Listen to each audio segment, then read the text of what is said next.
orang-orang di sekitarnya harus selamat dulu. Walaupun nanti, tetap kita concern fokus ke penyelamatan yang korban yang sudah korban. Ubur-ubur ikan lele. Cakep. Kita mah nggak ada libur, kita standby every day. Cakep.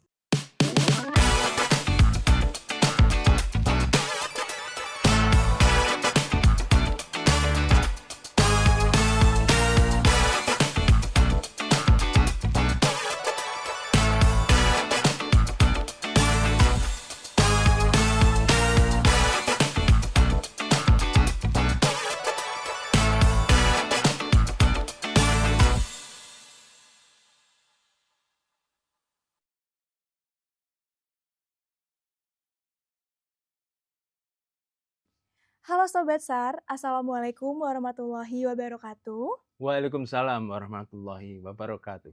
Sebelumnya ada pantun nih yang mau lewat. Jalan-jalan ke Kalimantan untuk melihat banyak sekali hutan. Halo semuanya, perkenalkan nama saya Intan. Nah, selamat datang di podcast SAR Talk, Search the Inspiration and Rescue the World. Jika teman-teman membutuhkan pertolongan Basarnas, teman-teman bisa loh langsung call 115 gratis tanpa biaya. Kita kedatangan tamu yang istimewa, yang luar biasa inspiratif dan sangat berjasa sekali tentunya karena beliau juga ikut dalam membina calon-calon pahlawan baru dalam kedeputian Bina Tenaga dan juga Bina Potensi di Basarnas. Langsung saja kita sambut Deputi Bidang Bina Tenaga dan Potensi Pencarian dan Pertolongan, Bapak Muhammad Barokna Haula. Ya, selamat pagi, terima Selamat kasih atas pagi, sambutannya. Bapak. Baik, selamat datang Bapak di SAR Talk di Ya. tahun 2025 ini. Dan pastinya hari ini kita bakal ngobrol banyak nih Pak ya, terkait dengan program Bapak gitu di kedeputiannya Bapak. Tapi sebelumnya Pak, Bapak mau minum apa nih Pak? Seikhlasnya aja. Kita Seikhlasnya aja. akan sesuaikan aja dengan Oke, yang mau kopi, disediakan. teh, air putih?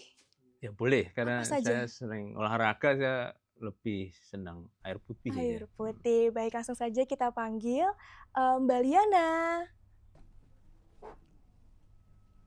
Nah, ini waiters kita nih Pak, Iya. cantik sekali ya. Sudah Silakan, Pak. membawakan Wow, minuman makasih. khusus untuk Bapak. Punten ya Pak. Ya. Biar ngobrolnya jadi makin asik, Pak. Iya, Iya, makasih, terima makasih Makasih ya, Mbak Pak. Liana. Iya, Liana. Mbak Liana. Bapak punten nih Pak. Sebelum kita ngobrol lebih jauh nih Pak, kan saya udah cari-cari nama Bapak di Google. Bapak Muhammad Barokna Haulah, tapi yang keluar itu surat Al-Isra ayat 1, Pak. Boleh diceritain nggak Pak? Karena nama Bapak ini unik loh Pak, tercantum juga dalam Al-Quran nih Pak. Ya, nama itu suatu doa. Jadi memang ada kaitannya dengan peristiwa yang saat itu terjadi.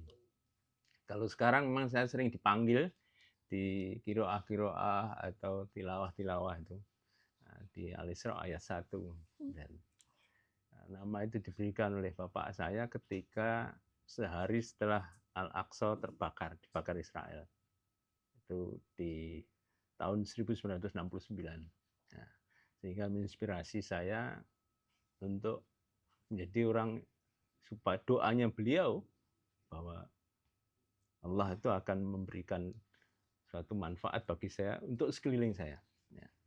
Gitu aja ceritanya. Nanti kalau kita ceritakan kira-kira perlu 3 hari 3 malam untuk menyelesaikannya. Jadi itu intinya adalah doa orang tua saya pada saya, sehingga saya memberi berkah bagi sekeliling saya.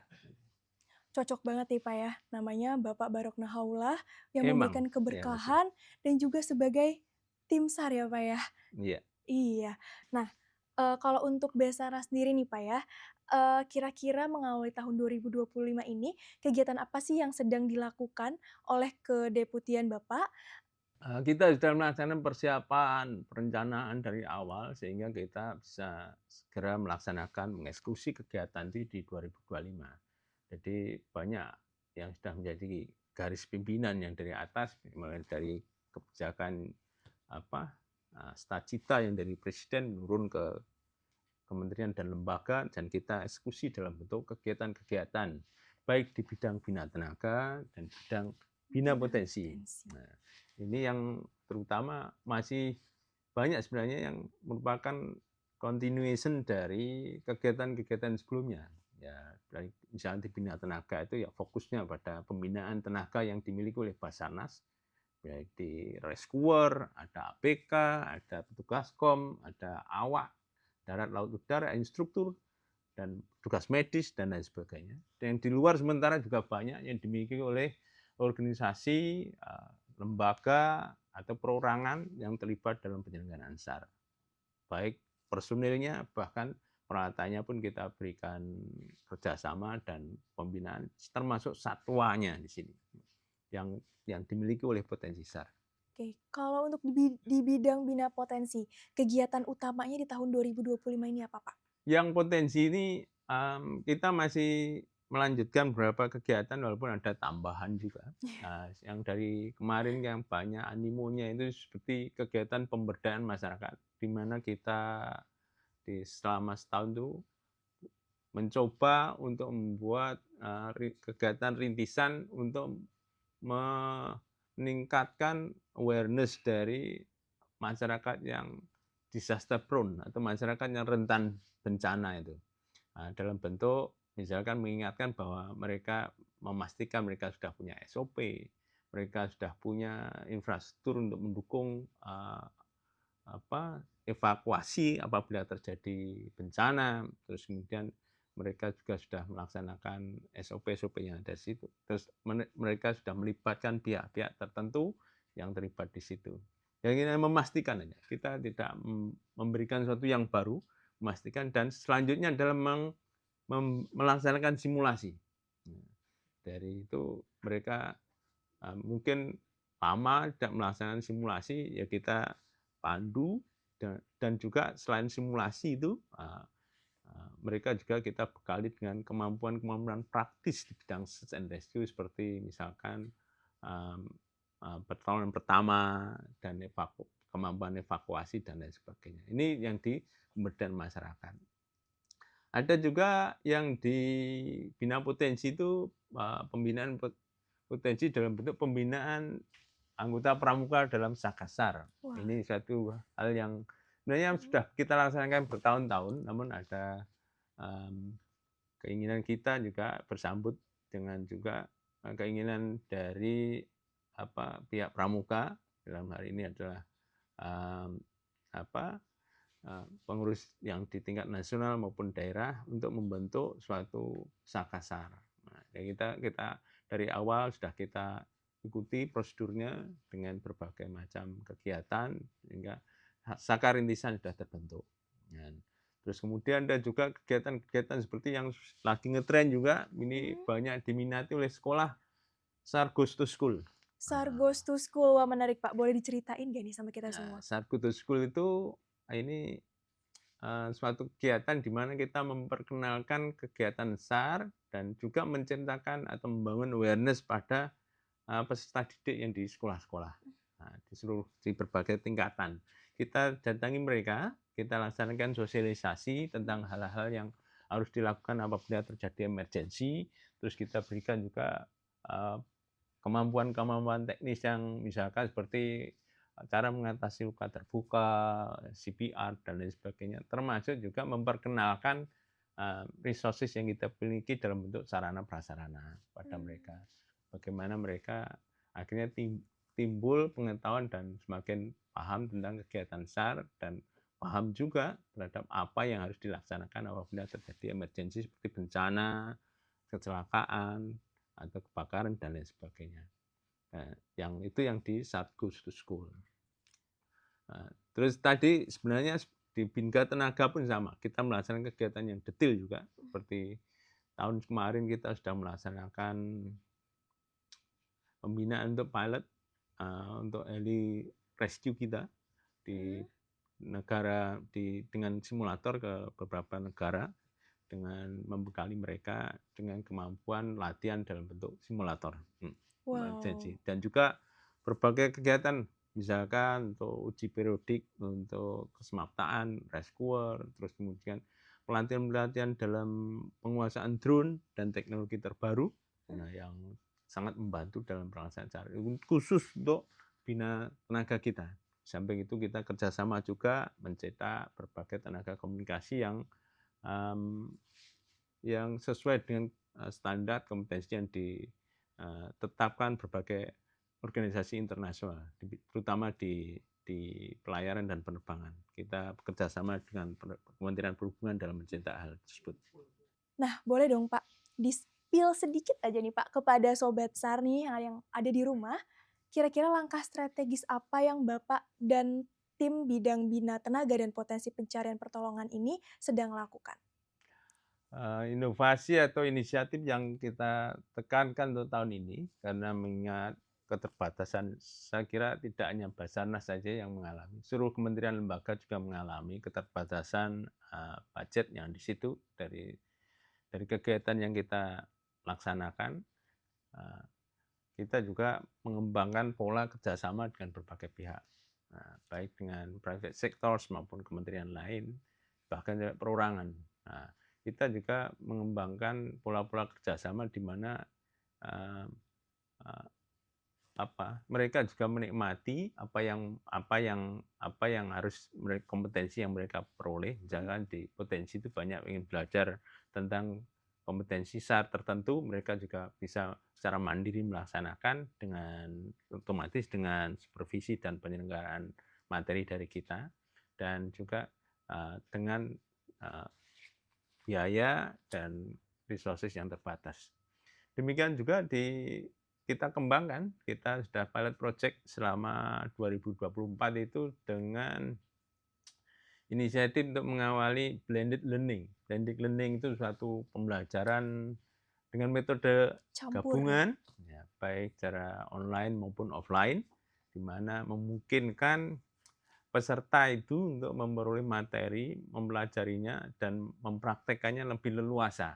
Nah, sebelum mereka bertemu dengan instrukturnya secara offline, bahkan ketika di banyak kita pengalaman dari 2024, setelah kita laksanakan, begitu dites, hasilnya sangat memuaskan, karena mereka mempunyai keleluasaan, fleksibilitas dalam belajar. Tidak seperti misalkan mereka harus standby terus di suatu lembaga diklat, sehingga mereka punya waktu terbatas. Nah, gitu kira-kira yang kita laksanakan untuk inovasi dan sebagai langkah strategisnya ya Pak ya. Ada juga kita kembangkan juga diklat-diklat yang baru, pelatihan-pelatihan yang baru sesuai dengan kebutuhan. Kemarin ada berapa materi diklat, misalkan di scuba diving atau underwater search and rescue, kita kembangkan juga. Terus kemudian materi-materi terkait dengan surveillance di udara, dengan materi drone atau UAV, ada juga materi-materi yang kita kembangkan nanti terkait dengan ROV, terkait peralatan yang di bawah air untuk scanning maupun surveillance. Ya. Jadi itu memang perlu latihan khusus ya Pak ya. Dan saat ini untuk personil yang memang yang sudah melakukan pelatihan itu berarti seluruhnya atau bagaimana Pak? Banyak materi yang masih baru dan perlu pengembangan, karena kita selalu berusaha untuk mengejar kemajuan teknologi. Kalau yang misalkan medical first responder, high angle rescue itu suatu hal yang sudah menjadi basic lah bagi kami. Tapi seperti misalkan nanti terkait dengan remotely operated vehicle yang di bawah air dan lain sebagainya, itu akan perlu pengembangan baru lagi dan penambahan personil, pembentukan suatu kesatuan yang bisa kita andalkan. Walaupun itu nanti saya kira takes time, sangat panjang diperlukan untuk jam terbangnya sehingga mereka benar-benar kompeten di bidangnya. Pak, saya mau nanya lagi nih Pak. Kan Boleh, silakan. Oke, dalam bidang bina potensi ini ada beberapa program yang sudah berjalan ya Pak sebelumnya, seperti pemberdayaan masyarakat dan juga pembinaan Sakasar, atau mungkin lebih banyak lagi nih Pak program yang tidak bisa saya sebutkan. Nah, apakah dari program-program ini akan ada inovasi tambahan nih Pak yang akan dikembangkan oleh Bapak di tahun 2025 ini?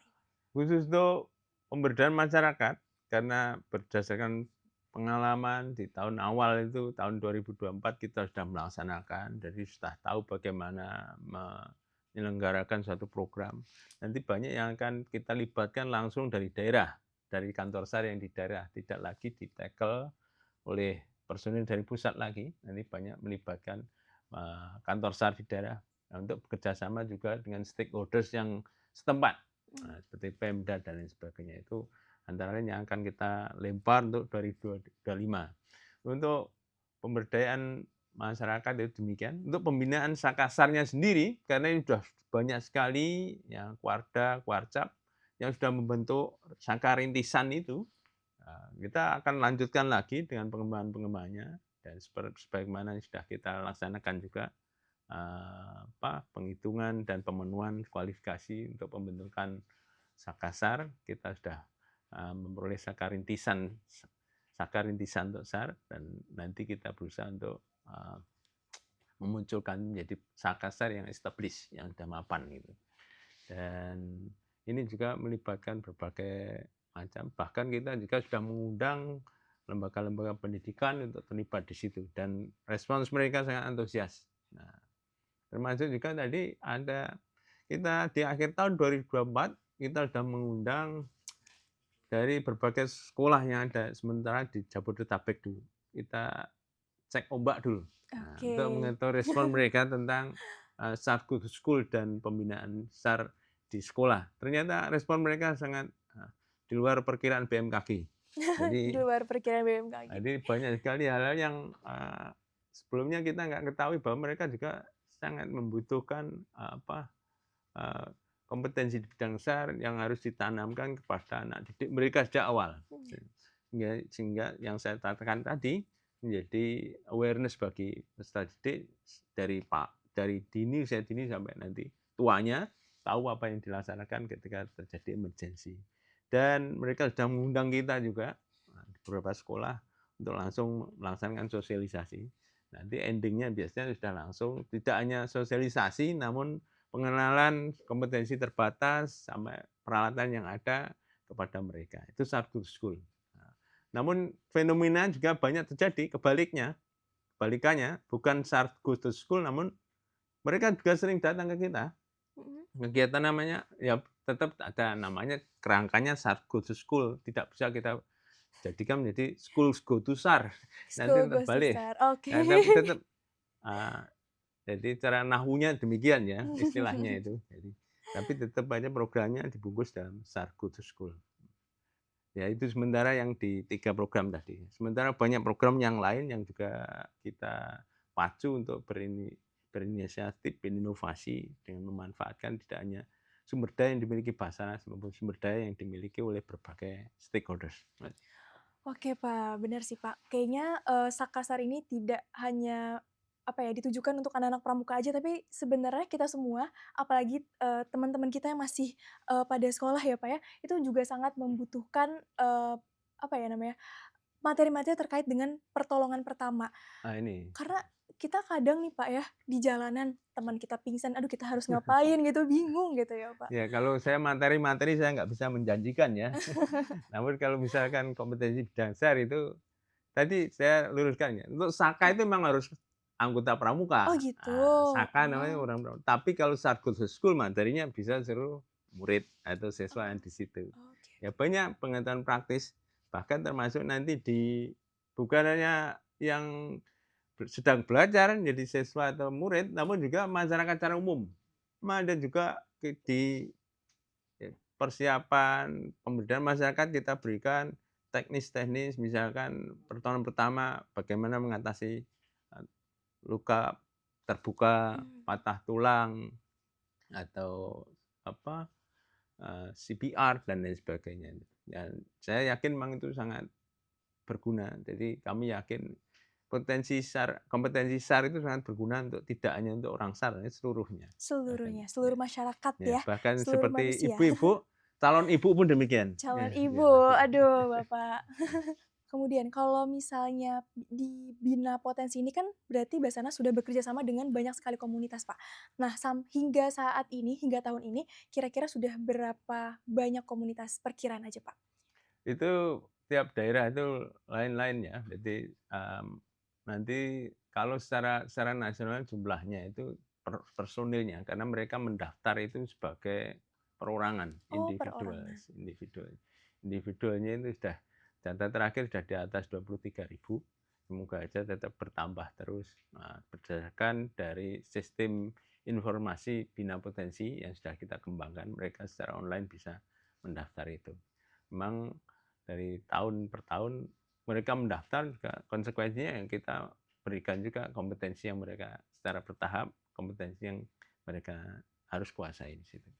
Oke, mungkin Sobat SAR juga ada nih Pak yang mau bergabung sebagai potensi SAR nih Pak nih. Kira-kira persyaratannya apa nih Pak? Ya, nanti silakan aja karena untuk itu sudah ada sistem informasinya, Mhm. si BINPOT, Sistem Informasi Bina Potensi, dan juga tidak ada persyaratan khusus yang di situ. Karena seluruh resources itu bisa kita utilize untuk penyelenggaraan SAR.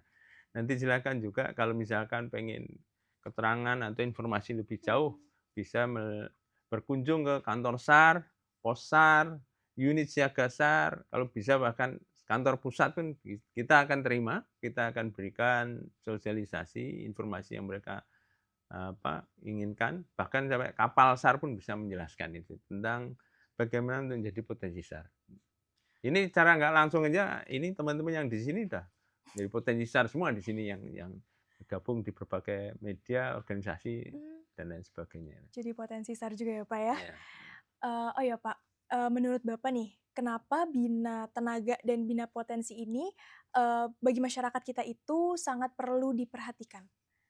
Ya, ini pertanyaan seperti karena banyak kita laksanakan itu pembinaan terhadap manusia yang di dalam maupun di luar. Walaupun sebenarnya Bina Potensi juga melibatkan juga pembinaan terhadap satwa dan mesin atau peralatan yang lainnya. Namun khusus di bidang human resources ini kita memang fokuskan karena itu menjadi kunci. Human resources itu kunci keberhasilan dari seluruh kegiatan, bukan hanya saranya, termasuk mungkin kerjaan produksi, ekonomi, bahkan kegiatan-kegiatan yang lain. Begitu ada human resources yang mumpuni, yang reliable, yang capable, itu sudah mungkin di atas 60% sudah bisa dilaksanakan. Walaupun kita terdukung dengan resources yang ada. Makanya kita merasakan pembinaan human resources yang di dalam maupun yang di luar yang ada di masyarakat. Mereka juga awalnya sih relawan, namun begitu kita beri kompetensi, baik dalam bentuk skill, knowledge dulu, skill sampai attitude yang kita kembangkan dan kita bangun mereka menjadi potensi. Bahkan mereka sendiri tidak mau disebut relawan, potensi itu potensi SAR. Artinya mereka sudah mempunyai kompetensi tertentu, sudah mengikuti pelatihan dan lain sebagainya, sehingga mereka sah untuk melaksanakan pencarian dan pertolongan. Oke, tadi kan Bapak agak sedikit menyinggung terkait dengan attitude. Ada attitude khusus ya ternyata ya untuk menjadi seorang rescuer dan relawan gitu? Ini menjadi suatu tujuan seluruh pelatihan, pendidikan mesti 3 hal. Yang pertama ranahnya knowledge, pengetahuan, yang Knowledge, kedua adalah skill, keterampilan, yang terakhir mesti attitude. Jadi kalau yang dikembangkan itu kan ada kognitif, psikomotorik, sama kemampuan afektifnya. Nah, begitu mereka memperoleh materi SAR, otomatis 3 itu harus di-deliver kepada mereka. Sehingga tidak hanya mereka paham, namun bisa melaksanakan dalam bentuk praktek, bahkan juga mengetahui attitude atau sikap perilaku yang sesungguhnya. Ya seperti misalkan sikap perilaku suka menolong, itu kan semuanya, atau rela berkorban, itu kan sudah biasa. Jiwa kursa, bekerja keras, militansi, itu kan jadi cinta alam dan lain sebagainya. Itu yang kita kembangkan. Termasuk yang paling penting adalah mengutamakan safety. Nah, ini banyak kegiatan SAR itu menanamkan yang pertama adalah safety. Safety itu bukan hanya pelaksanaan pekerjaannya dia cepet-cepetan atau misalkan dengan segala kekuatan tanpa memperhitungkan safety yang ada. Itu namanya nekat tapi nggak tahu yang seharusnya yang dilakukan. Makanya kita safety itu orang SAR mesti concern terhadap safety itu. Jadi nggak cuma, oh itu kita harus nolong orang itu, tapi kita juga harus, oh ya kalau saya mau menolong orang tersebut, saya harus pakai apa aja nih alat safety-nya ya, Ya, Pak. Jadi ini berpikir dulu ya, Pak, ya, ini ada sebelum asbabun bertindak. nuzulnya ya. Oh, Jadi boleh boleh pertama itu, Bapak, silakan jadi cerita, Kak. kita mau nolong itu korban korban. Korban itu korban. Jadi selamanya bukan dia, kecuali di film korban bisa jadi penolong. Di berbagai film fiktif itu demikian. Heeh heeh. Nah, kalau kita rescuer tetap rescuer, korban tetap diposisikan sebagai rescuer. Yang kita utamakan keselamatannya ya tetap penolongnya ini. Karena dia nanti ada kemungkinan penolong itu akan menjadi korban. Korban. Nah, makanya safety penolong itu penting. Nah, setelah safety penolong, berikutnya safety-nya siapa? Safety-nya bystanders, orang-orang yang di sekitar masyarakat sini. Mau kita menolong orang satu, namun membahayakan keselamatan orang banyak satu masyarakat, itu malah nggak benar sesuai Mhm. dengan prosedur safety yang ada. Orang-orang di sekitarnya harus selamat dulu, walaupun nanti tetap kita concern fokus ke penyelamatan yang korban yang sudah korban. Baru setelah itu nanti korban. Jadi yang pertama adalah kita dan tim kita, Mhm. yang berikutnya adalah bystanders atau masyarakat di sekitar, yang berikutnya korban. Bahkan yang terakhir ini yang sekarang menjadi concern seluruh masyarakat, keselamatan lingkungan. Wah, Ya, iya ini benar. kita mencoba untuk ya mempraktekkan itu dalam setiap kegiatan, makanya teman-teman yang pecinta alam dan lain sebagainya sangat sangat dekat beririsan dengan kegiatan kita karena banyak kegiatan mereka yang seiman dengan kita. Makasih. Oh, oke baik, Pak. Nggak sampai terpana gitu ya. Jadi Sampai terpana, Pak. iya, iya. Karena memang luar biasa sekali. Emang, ya. Ya, memang luar biasa sekali ya. Oke, tadi kan Bapak sudah menyebutkan bahwa saat ini tuh sekitar 23.000 masyarakat ya sudah, Iya. mengabdikan diri ya untuk menjadi, bagian dari potensi SAR. Targetnya ada di berapa ribu sih? Kita setiap tahun akan berkembang terus. Jadi itu kan sesuai juga dengan eee, komunitas atau populasi yang harus dilayani. Mmm. Nah, jadi tidak ada sampai targetnya nanti begitu masyarakat berkembang, penduduknya berkembang, orangnya tetap di situ aja nggak bisa. Nanti mesti akan berkembang juga potensi SAR yang akan kita butuhkan. Dan itu banyak terbantu juga oleh pembentukan jabatan fungsional yang di berbagai Pemda di bidang pencarian dan pertolongan. Ini yang Mmm. membantu juga pemenuhan dari human resources yang kita butuhkan dalam penyelenggaraan SAR. Oke baik, terima kasih banyak nih Bapak. Sekarang kita masuk Sama-sama. ke sesi selanjutnya, Pak. Ya. Coba tebak sesi apa ini, Pak? Saya tuh senangnya sesinya konsumsi. Seksi Oleh konsumsi. juga ya. Oke. Kalau, seksi acara nggak suka ya, Pak, ya? Ribet soalnya ya, harus begadang. Oke, baik. Dan selanjutnya, eee, Bapak tadi kan kita sudah banyak nih membahas tentang, teman-teman kita nih Sobat SAR yang menjadi, potensi SAR. Kemudian sekarang kita mau ngobrol-ngobrol nih terkait dengan, yang masih berkesinambungan dengan, keinginan mereka untuk menolong orang lain nih, Pak. Yaitu, kira-kira ada nggak sih, Pak, operasi besar dan penting yang mungkin pernah Bapak selenggarakan bersama tim? Dengan background rescuer dan orang yang berkecimpung di operasi itu sudah mungkin saya nggak punya data yang pasti berapa ratus, berapa ribu yang kita terlibat di dalamnya. Namun sejak di Basarnas, di kantor SAR Denpasar, kita sudah terlibat berbagai operasi. Memang seperti bahkan sampai tsunami besar tahun ini tepat 20 tahun ya kira-kira. Mhm mhm.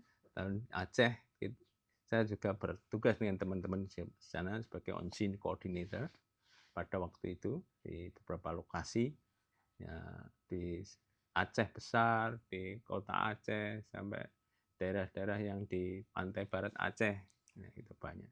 Di samping itu ada juga operasi besar yang dekat-dekatan aja sekitar sini seperti di gempa dan tsunami Fukushima, Jepang. Oh Dan oh juga pernah. kita juga pernah mengikuti operasi humanitarian assistance untuk Haiti. Ya, terus ada juga operasi untuk MH370 di South China Sea dan juga Indian Ocean. Nah, ini kecelakaan pesawat terbang besar. MH370 Ya, ya waktu itu ya? MH370. Dan gempa Haiti ya Pak ya waktu itu? Iya, kita pernah membawa bantuan kemanusiaan bersama Rescuer juga ke sana. Ya, memang sangat penuh tantangan di sana. Nah, banyak keamanan, yang gangguan dan lain sebagainya. Kalau untuk operasi SAR di luar negeri, itu kan pasti dari Basarnas mengirimkan tim nih Pak ya.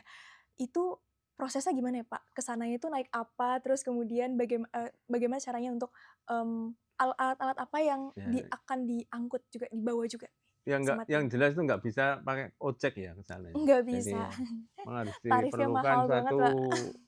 prosedur tersendiri. Yang pertama itu operasi SAR di luar negeri itu dibuka ketika affected area atau affected country itu membuat appeal secara internasional, request secara internasional masuknya bantuan kemanusiaan ke tempat itu.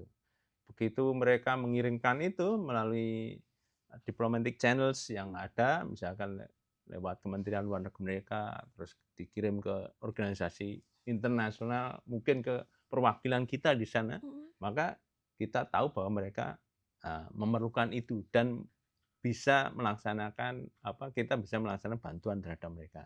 Kalau selama itu belum dilaksanakan, kita tetap menghargai sovereignty mereka, kedaulatan mereka. Nah, mereka kalau misalnya nggak diizinkan ya kita menghargai kedaulatan, kita sulit sekali. Mungkin bentuk bantuan lain yang harus kita kirimkan, bukan bantuan perorangan atau personil SAR. Setelah itu nanti akan terjadi proses dialog antara perwakilan negara terdampak dengan kita untuk pengirimannya, terus detail bantuan apa aja yang ada, dan setelah itu kita sudah siapkan timnya. Selama itu proses itu ada, selama ada notifikasi dia menderita suatu bencana besar misalkan terdampak itu, kita sudah siapkan timnya. Nah, ini kita sediakan juga tim, kita bangun suatu tim yang berkapasitas internasional, yaitu INASAR, Indonesia Search and Rescue, yang berada di bawah Basarnas dan kementerian lain, kita bekerja sama. Dan ini suatu tim yang sudah classified, yang sudah diakui secara internasional, menjadi tim USAR, Urban Search and Rescue, yang berlevel internasional dan bisa diterima di berbagai operasi SAR, termasuk misalkan gempa Turki kemarin, bahkan yang terakhir kemarin di mana itu Samoa, di daerah Pasifik itu kita juga melaksanakan menyiapkan timnya, walaupun akhirnya kita hanya mengirimkan bantuan kemanusiaan dalam bentuk lain seperti medis, logistik dan lain sebagainya. Ini proses ini sangat memerlukan kecepatan dan presisi yang tinggi dalam pelaksanaannya.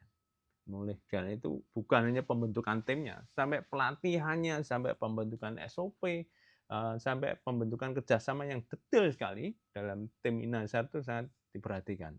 Dan itu diakses terus oleh tim-tim luar negeri.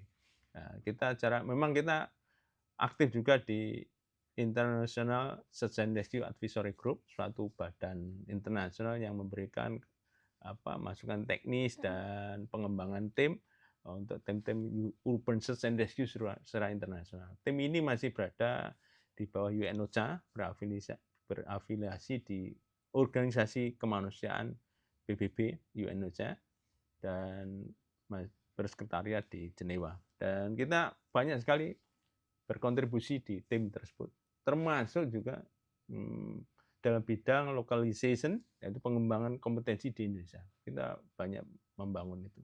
Bahkan saya dulu pernah jadi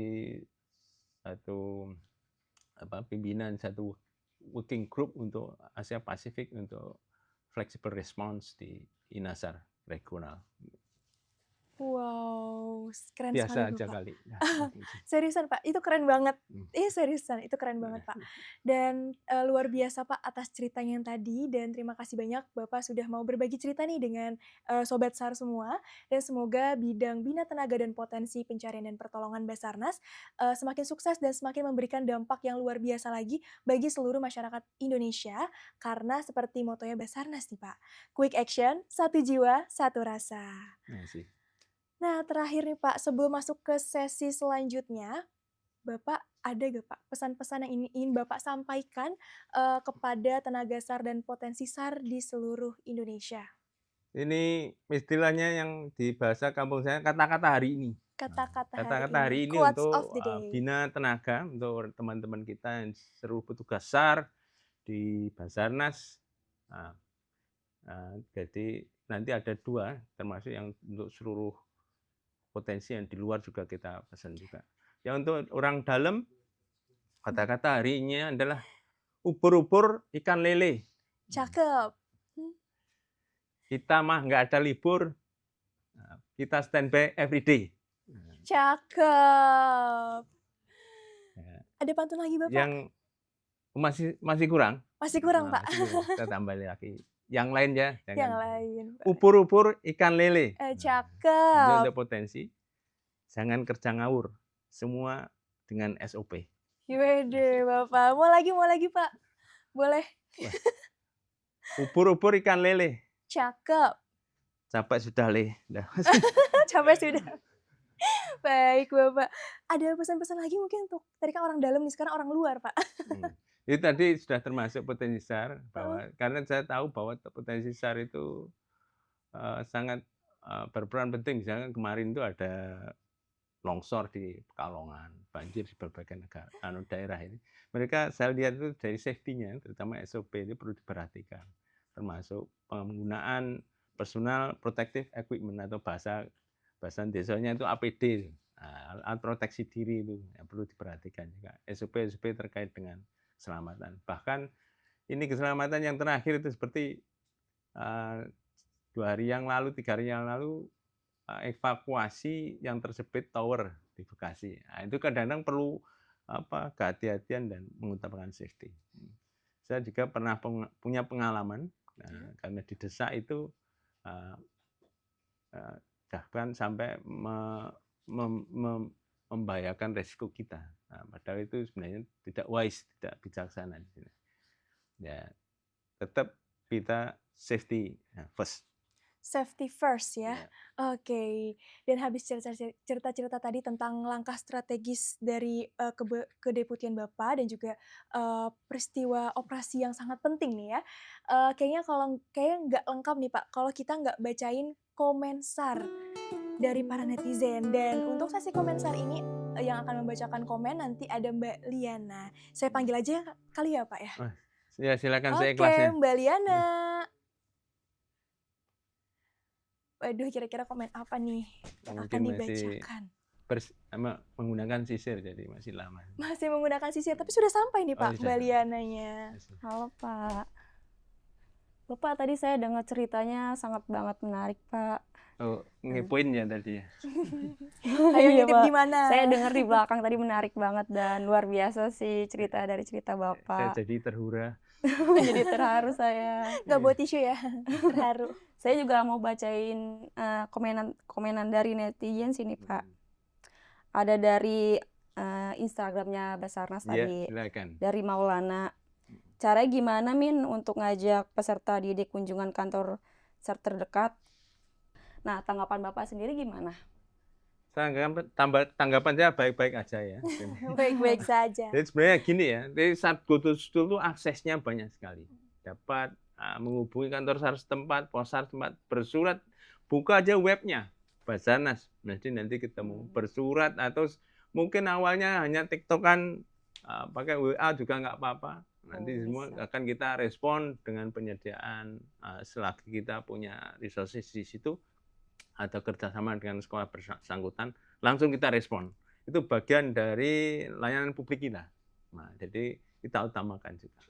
Jadi nggak usah khawatir mau lewat telepon dulu atau yang lain. Kalau surat-suratan nanti dikira pacaran jadul ya. Jadi bersurat dan lain sebagainya menghubungi secara resmi ya, ke kantor SAR, ke Basarnas atau posar setempat, nanti kita siapkan materinya. Ya. Oh gitu. Gimana? Baik, Pak. Berarti melalui nomor telepon ya Pak langsung? Nomor telepon masing-masing ada juga, di pusat juga ada. Namun sekali lagi ini jangan pakai yang 115. Nah, 115 itu satu-satunya. Nggak ada 5-nya. itu untuk emergency ya, jadi Hmm. bukan untuk layanan publik yang lainnya. Itu untuk emergency. Misalkan sekarang itu yang kita, saya yakin bahwa comment center kita mesti ramai menerima telepon permintaan bantuan banjir. Kalau Iya, banjir. betul banget. Nanti kalau Bapak Ibu masuk di situ, yang orang banjirnya nggak bisa masuk. Nah, akhirnya nggak jadi Bener. banjiran. Betul. Jadi, makanya nanti ada nomor di masing-masing di web Basarnas, masing-masing ada alamat kantor SAR dan pusatnya. Itu langsung dilayani langsung kan ya Pak? Iya, bahkan di tiap-tiap kantor SAR itu ada namanya unit kecil namanya PTSP. PTSP itu pelayanan terpadu satu pintu untuk seluruh masalah di situ, di masing-masing kantor SAR itu ada di situ. Nah, itu bagian dari layanan publik juga. Oh gitu, baik Pak. Oke, baik Pak. Terima kasih ya Bapak. Sama-sama. Ya. Nah, sebentar dulu nih Mbak Liana. Sebentar. Kita stay dulu di sini karena sebentar lagi ada yang mau datang. Oh gitu. Oh, Oke. iya. Namanya Sarjek. Jadi Ah. tadi saya sudah memesan paket Oh iya. dari Sarjek, tapi kayaknya belum datang. Udah datang belum sih? Sudah sih sepertinya. Udah ya Boleh kayaknya saya ya. bukakan dulu? Gak Ini. usah, biar dia bukain sendiri Oh, aja ya, gitu. kebiasaan ya. Isinya mah apa? Seblak apa? Isinya, Bapak maunya apa Pak isinya? Dimsum apa? Dimsum. Dimsum. Isinya ternyata mikrofon juga nih Iya. Pak. Oke, kita langsung aja panggil Sarjek. Sarjek. Paket. Oh, iya. Sarjek naik Ini apa yang- nih dia? Ya Allah Bapak. Wih, makasih Pak. Izin Bapak- parkir dulu, Pak. Oh, iya. Bapak Waduh. dipanggil langsung datang, berarti Bapak panggilan ya? Iya dong. Iya. Kan quick action, Pak. Oh, iya. Itu apaan? Ada paket untuk Pak Barokna Oh, iya? ini. Oh, iya. Barokna. Waduh. Ini spesial kayak Kak paketnya, Iya. Kak. Ada apa aja nih? Oh iya. Langsung kita buka aja, Kak. Langsung kita. Oh, Oh, iya. oke. Maaf. Bapak ini ada Kita paket unboxing. dari Sartok ya, kenang-kenangan untuk Bapak seorang ya. Barokna, iya. Ya. Boleh kita buka unboxing? Silakan, Kak. Oke. Saya Bapak. terima sah ya. Sah. Waduh, Tapi kita beda unboxing tuh, Pak. dulu kali Pak ya. Aduh. Kayaknya beda deh sahnya. Iya, beda tuh. Mencurigakan. Mungkin bisa dibantu, Kak? Boleh, Iya. boleh. Sarjek. Silakan. Yang pertama dulu, ada apa nih? Ini ada Jeng, jeng, jeng, jeng. spesial ini, Pak. Oh, baunya terasi ya? Ah, beda, Pak. Waduh, terasi udang, Pak. Oh, iya. Bisa. Mungkin buat olahraga bisa ini Oh, untuk iya. Bapak ini. Bapak kan tadi suka olahraga nih Pak. Iya. Cocok banget nih Pak buat lari-lari. Izin, Pak. Iya. Saya Buat emang- lari-lari Emang- setiap weekend. Iya, bisa ini untuk lari-lari. Jogging. Kecuali satu, lari dari masa Wah, lalu. itu jangan, Pak. Jangan Pak, karena kan Bapak bukan Libra. Ya, aduh. Ya, makasih. Ini Iya. saya masukkan lagi. Ini, Pak, boleh, Pak, izin, Boleh Pak. dibantu Oh, iya. Sarjek. Siap, Bapak. Makasih. Oke, satu lagi nih Pak, ada yang spesial. Nah, itu yang paling spesial Ini itu, kotak Kak. amal masjid mana ini yang Nah. diambil? Astagfirullahaladzim. Kotak bukan sembarang kotak, Kak. Boleh saya bantu, Kotak Kak? amal masjid mana ini? Oh, Cakep. jangan. Enggak, bukan pantun, Pak. Oke, ini ada kotak. Oh iya. Nah, Kirain kotak amal. tapi ini harus di-compare, Pak, sama. Oh iya. Nah, Makasih. Tembakan, bukan? coba nanti saya pasangkan dulu untuk Pak Barokna. Iya. Boleh. Ini biasanya untuk peneman tidur ini, Pak. Asik, Oh, iya? Pak. Iya, Oh. Pak. Tapi kok nggak ada bunyi-bunyinya? Berarti cerita wayang ya? Oh, enggak juga, Pak. Cerita apa? Kalau orang Jawa iya, Pak. Ini adalah sebentar saya pasang dulu. Itu foto siapa Sarjek? Ini Pak Barokna tentunya. Iya, Kirain foto spesial Sarjek pokoknya. nih. Sarjeknya soalnya suka narsis. Beda dong. Ini Nah, ini Pak. bisa menyala ya? Bisa Wah, menyala aduh. abangku gitu, Wah, Pak. Menyala itu Tuh. Wah. Mirip Bapak nih, Pak. Wih, Bener ya, Pak, ini mukanya, Pak? Ada saya kumisnya. kira adik saya ya, Oh. jadi masih lain. Bapak ini asli, Pak. Iya. Bisa buat di kamar, Pak, peneman tidur. Oh, iya. Gitu, Pak. Emang sebagai istri saya, pengingat istri Beda. saya. Iya, itu. Ini kalau punya masalah dia bisa langsung. Ya, bisa, Bapak Pak. kan sering dinas keluar nih, Pak, ya, Iya. biar istrinya tetap ingat sama Bapak. Nah, Istri saya itu selama melihat foto saya, masalah yang lain dianggap kecil. Kecil karena ada masalah yang lebih besar. Aduh, maaf nih, Pak. gitu, Canda. Pak. Nah, terima kasih Udah, banyak makasih. nih, Sarjek. Bapak boleh Oke, Pak. kita Oh, iya. kembali duduk kembali. Iya, sini. Duduk Makasih. lagi. Iya, Pak. Siap. Oke, Sarjek boleh Oke. Siap, nitip. Kak. Oke. Dan terima kasih banyak nih kepada Bapak Sama-sama. Barokna Haula yang sudah bersedia untuk sharing dengan Sobat SAR semua yang ada di rumah. Dan selanjutnya kita ingin Ya. memberitahu kepada Sobat SAR semua, jangan lupa untuk saksikan podcast SAR Talk di setiap hari Sabtu. Dan jangan lupa untuk klik like, komen, dan subscribe, serta nyalakan loncengnya. SAR Talk, Search the inspiration and rescue the world.